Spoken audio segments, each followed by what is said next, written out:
Tag TV, and Tag Radio. Technology now has a voice of innovation and information. Get it on www.tagtvonline.com.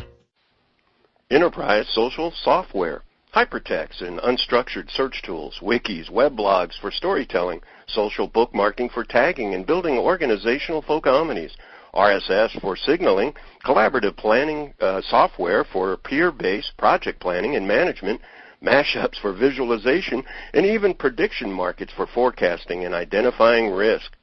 Enterprise 2.0, the capability to capture tacit knowledge, the challenge, how to distill meaningful, reusable knowledge from these new tools for bottom-line competitive advantage. Greetings, everyone. It's Tuesday, July 29th, 2008, and this is Tech Talk with Technology Association of Georgia President Tino Mandela. Enterprise social software to integrate the functionality of public online communities within the enterprise. People working together in adaptive ways to innovate as never before. Today's Tech Talk is all about Enterprise 2.0 and the developing theory of human interaction management as Tino speaks with one of the industry's top leaders and innovators, Art Hopkins, president of Macquarium, a leading internet solutions consultancy headquartered in Atlanta, with an impressive roster of corporate and non-profit clientele, including AT&T, Delta Airlines, Emory University, Quiznos Restaurants, UPS, and Yahoo, just to mention a few. A former managing director and VP of consulting for Chicago-based Blackwell Consulting, and a consultant with William James and Associates, as well as a supervisor of participant accounting with the National Bank of Detroit, Art serves on the board of the Metro Atlanta Chamber of Commerce, the W.E.B. Du Bois Society, and was selected Man of Distinction in the 2008 edition of Who's Who in Black Atlanta. Recognized by Chicago's Museum of Science as one of its top technology innovators, author, regular speaker at premier industry events, and lead coach at leadership seminars at CIO conferences. Enterprise 2.0 and beyond, as Tino Tech Talks with one of the nation's top visionary experts on the impact of enterprise social software on the business model of tomorrow, Macquarium's president, Art Hopkins. Art, thank you for joining me on Tech Talk. Thank you, Tino. It's Enterprise 2.0. We're all dabbling with it. Hopefully, some of us are making progress. Wikis, blogs, RSS feeds, tags, social networking. How, from your perspective, how does this change as you look at time, collaboration, productivity, various strategies, and are people being successful? Yeah, I think that what we're seeing is really, as you describe all of those different technologies and data points, I think they're symptomatic of a much bigger change that's happening, and it's a bit of a cultural shift that we're seeing take place in that there's this insurgence of ideas and creativity and innovation that's driven by a new generation of leaders that's among us in the workplace and all of the experiences that they're having outside of the workplace. And so they're bringing their expectations and all of their capabilities that are based on high-speed bandwidth at home and the iPhone that they carry around with them wherever they go. And that's really at the foundation of what's driving all this. When you look at things like time, for instance, I think that the paradigm of what we thought of as a work-life balance is being redefined. It used to be that work-life balance meant I go to work and then I go home, and there was some separation of the two. And what we're seeing now is really a synthesis of those two ideas, that there is an expectation that many of us have in business that people are accessible around the clock and that we can call them and page them or email them and expect them to respond anytime, even when they're out of the office. And there is some reciprocal expectation that they now have that when they are in the office, there's no reason that they shouldn't be able to go onto their Facebook account and instant message with their friends. And what it comes down to is the expectation that if my boss feels that he should be able to email me and get a response after hours, then shouldn't the same be true of my friends who email me during business hours?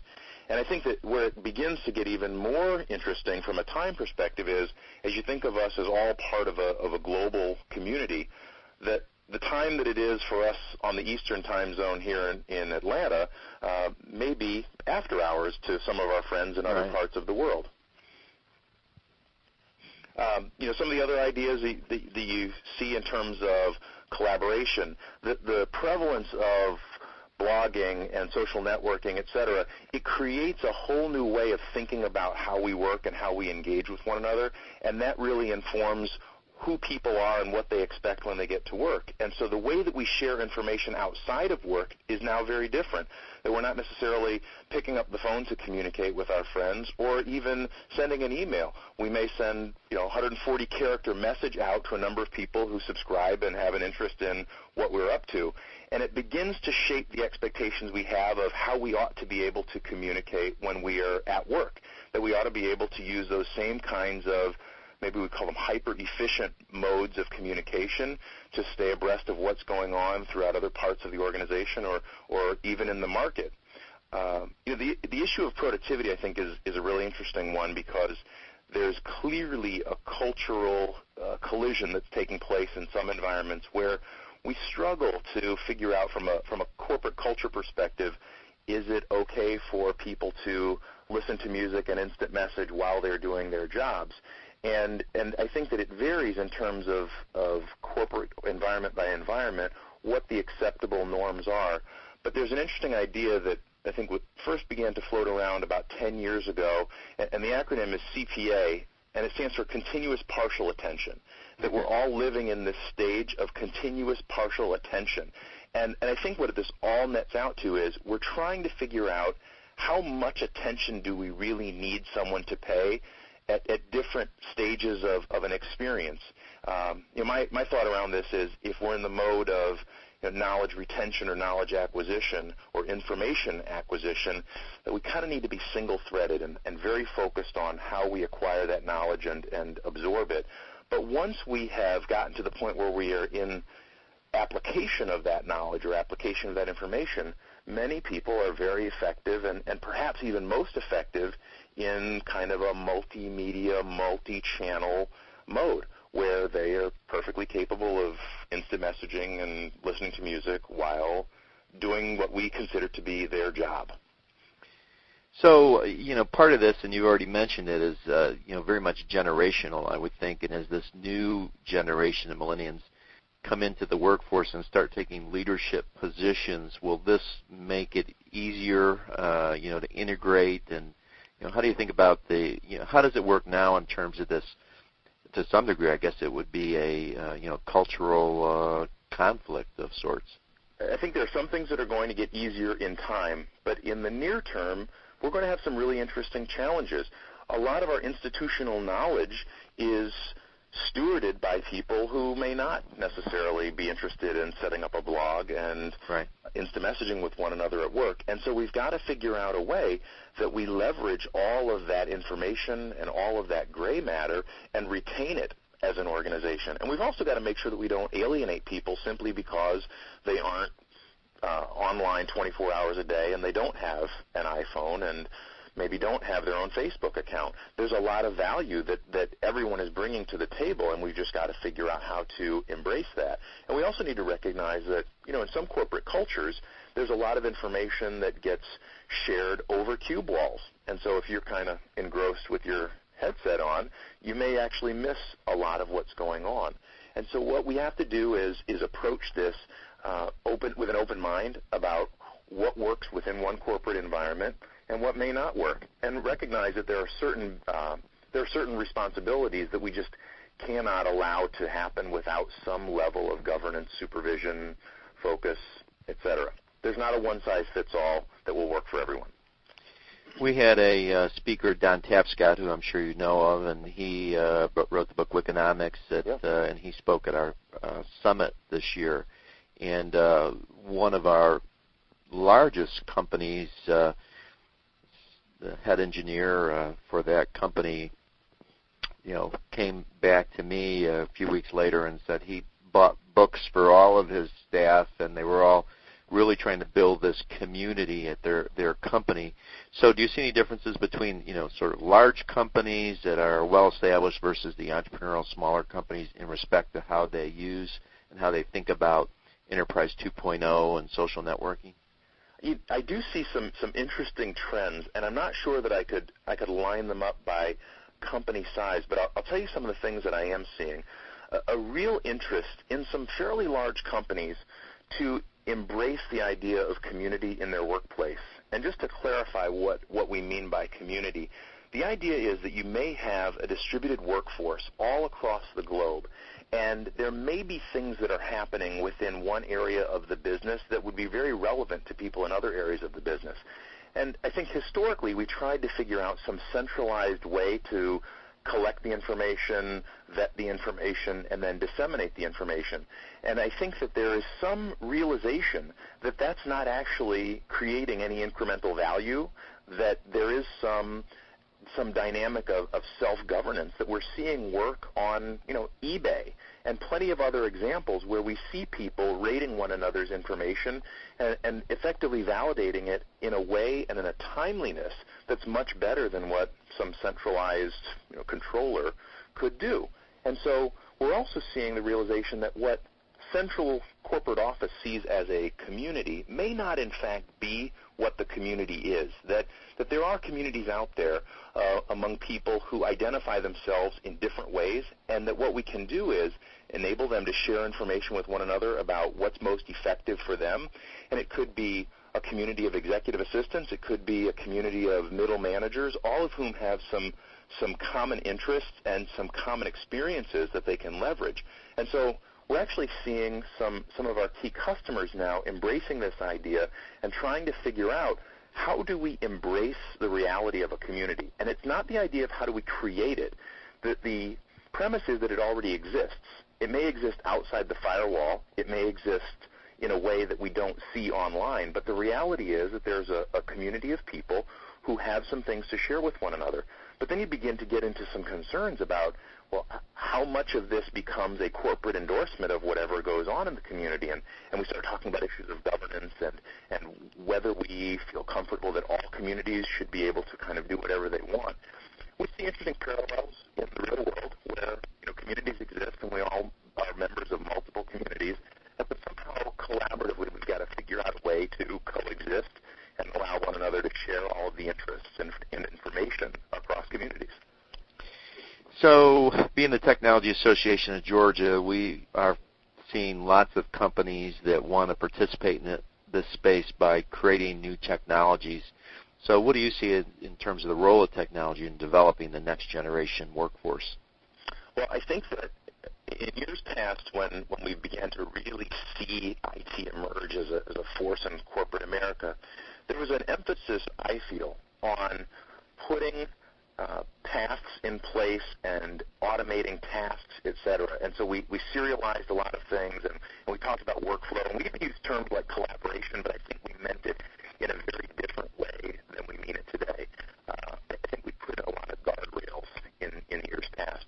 What I see now as a new era, a new way of thinking about this, is the idea that the capabilities of our users are growing and changing at a much faster pace than our ability to build systems that can account for everything that they might do. And so where I see an incredible role for technology is to put a foundation in place so that we know that our capabilities never drop below a certain level, and to provide a forum for innovation and communication, et cetera, but then to empower the users to share those ideas and to get their job done and to work in an innovative fashion. Now, we sometimes talk about creative accounting, but even in the discipline of accounting, creativity is in fact something that we can value as long as we put the right controls around it to ensure that we don't have things that we call creative and we really mean unethical. We need to avoid those circumstances. But I would tell you, as we look at this global society that we're all part of, we have got to be out in front from an innovations perspective. And I think that we are ideally positioned to make that happen. But what we've got to do is ensure that the technology doesn't become a hindrance to it, and that we can, in fact, cultivate maybe ideas that aren't quite fully baked, but we could put them into some kind of incubator and allow them to take root. So, final question for you. I think our listeners always are trying to assess the true state of Enterprise 2.0. What's working, what's not, and what's next. Yeah. I think that what's working is maybe this is a bit nebulous, but things that are authentic, things that are driven from the user, and things that people feel are about them and for them. There's a real growing movement of empowerment, and it's born out of the reality that the things that I can do at home are on par with the things that I can do at work. And if what I can do at work drops below that level, if what I can do at work is impeded, I can't communicate freely, or I can't access the information that I need, then we begin to see some of those things fail. Some of the other concerns, though, that exist are around how much control we give to users and how much information we allow people to put out there. If we have some kind of corporate wiki and someone suggests doing things that, put your finger in a light bulb socket, we have concerns about how we deal with that kind of information, et cetera. But the things that are working are the ones where we're allowing people to communicate freely with one another, where we're allowing them to innovate and explore all of these new kinds of ideas. What's next? The thing that I would say is next is going to be born out of the idea that we anticipate having no constraints. And what I mean by having no constraints is there are a lot of solutions that we implemented over the years that were based on limitations of disk space, limitations of bandwidth, limitations of memory, processing power, etc. And we're seeing those barriers get lower and lower and lower, and our ability to traverse over them is almost at a point where we don't even slow down and notice them anymore. Bandwidth is almost a non-issue for us. Processing power quickly becoming a non-issue. And so what we need to do is to anticipate a world where we operate with no boundaries, no constraints. What are the things that would happen in that world? I've seen new technologies where, for instance, you have the ability to do a video conference across the entire globe with effectively zero latency in high definition, and there are projects in the works that would actually enable that to happen in 3D. Currently, the challenge there is that the bandwidth is about a terabyte a second to make that happen, and so we might write that off and say it'll never happen, but I would say we ought to think about what if that constraint were to go away. Kind of going to a whole different facet of this as we think about where there may or may not be constraints. Interesting data point is that in China there are more people under the age of 18 than the entire population of the United States. And so as we think about the growing intellectual capital there and how we integrate and work with this global community, there's a need for us to anticipate what are the technologies that will enable that to happen. I don't have the answer for you, but I would say that maybe there's a framework in those ideas that we could apply to anticipate what's really going to be impactful and what are some of the things that will just be incremental refinements of some existing ideas. Well, we've been talking with Art Hopkins, the president of Macquarium. Art, thanks for joining me on Tech Talk today. Thank you very much. I appreciate it.